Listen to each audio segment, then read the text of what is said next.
Historia. Caipirinha është si thua një pije tradicionale që ka pas qenë në zonën e Brazilit.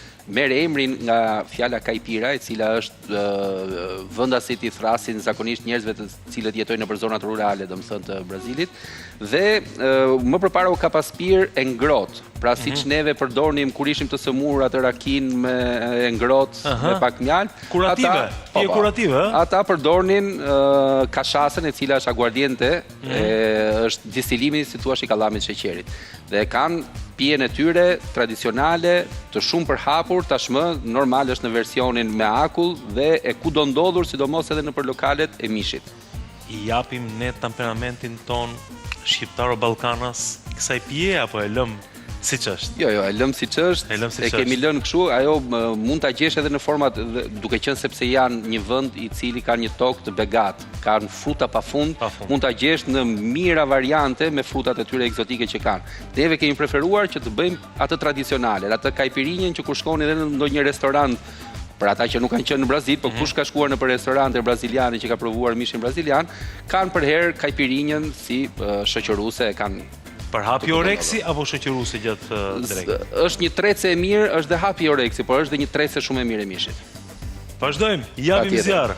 Produktet. Lajm, sheqer, kallam sheqeri, ose sheqeri kuq ose brown sugar siç e gjejmë. Dhe kashasa. Do të përdorim një gjysmë lajmi. Gjysmë lajmi. Ndërkohë, unë për shoqëruesen e të dyja kokteleve ditës sotme kam zgjedhur të bëj perime. Perimet do kalojmë për një fazë para zgjerrje, pakës jo shumë, të jenë pak krokante, ndërkohë do kalojmë në një fazë tjetër, gatimi, cilën do jetë shote. Të bëra mirë, këndshëm, sigurisht me një salcë pikante. Dhe ekzotike ta bëj unë. Si mendon? Se jo. Kam zgjedhur karrot, patate, brokoli, lule lakër, domate, timo, spec djegës, vezë dhe sigurisht yndyrë të mirë, gjalp dhe pak vajulliri. Kaq do më duaj. Atëherë, një gjysmë lajmi tham, e presim me copat ndaja, pasi na intereson që kur ta shtypim të kemi dhe këtë vajin esencial të lëkurës, e kemi thënë dhe në emisionet e tjera. I hedhim brenda 3 lug sheqer. Kush e do më të ëmbël, mund t'i hedhë edhe 4. Është në dëshirën tuaj pastaj. Dhe këto do të shkojmë t'i shtypim të gjitha së bashku. Kur i shtypim, duhet të jemi të kujdesshëm që të mos i grim pra atë produktet, por vetëm t'i shtypim, pra të lëshojnë lëngun lajmin dhe vajin esencial që ka në lëkurë. Atë që duhet.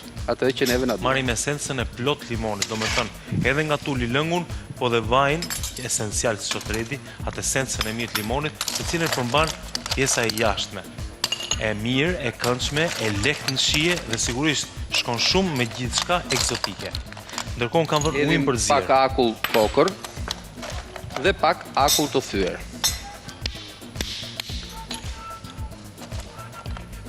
E thyej me dorë, që t'ju tregojmë edhe teknikën e thyerjes.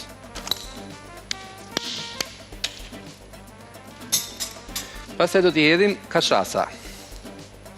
Sa më mirë tjetë kashasa, aq më mirë do t'ju dali pija, është e kohë t'ua themi.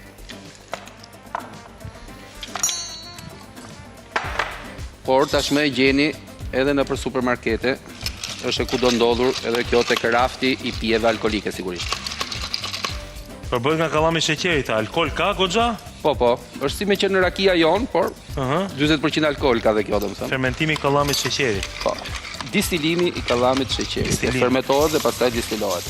Atëherë, kur bëjmë përzierjen e këtyre pijeve të cilat kanë akullin brenda dhe kanë akullin e thyer brenda, siç janë caipirinha, caipiroska, caipirisima e tjerë, dora, e cila mbështjell gjithë gotën që të mos dalë akulli. Shkoll më vete. Nga poshtë sipër mundohemi ta trazojmë. Pasi e kemi trazuar, nuk na ngelet gjë tjetër veç se një zbukurim, që mund të jenë 2 lajm, por nga ananasi marrim atë lulën, kemi marrë disa gjethe, të cilat i presim dhe mund t'ja vendosim nga pas si një zbukurim.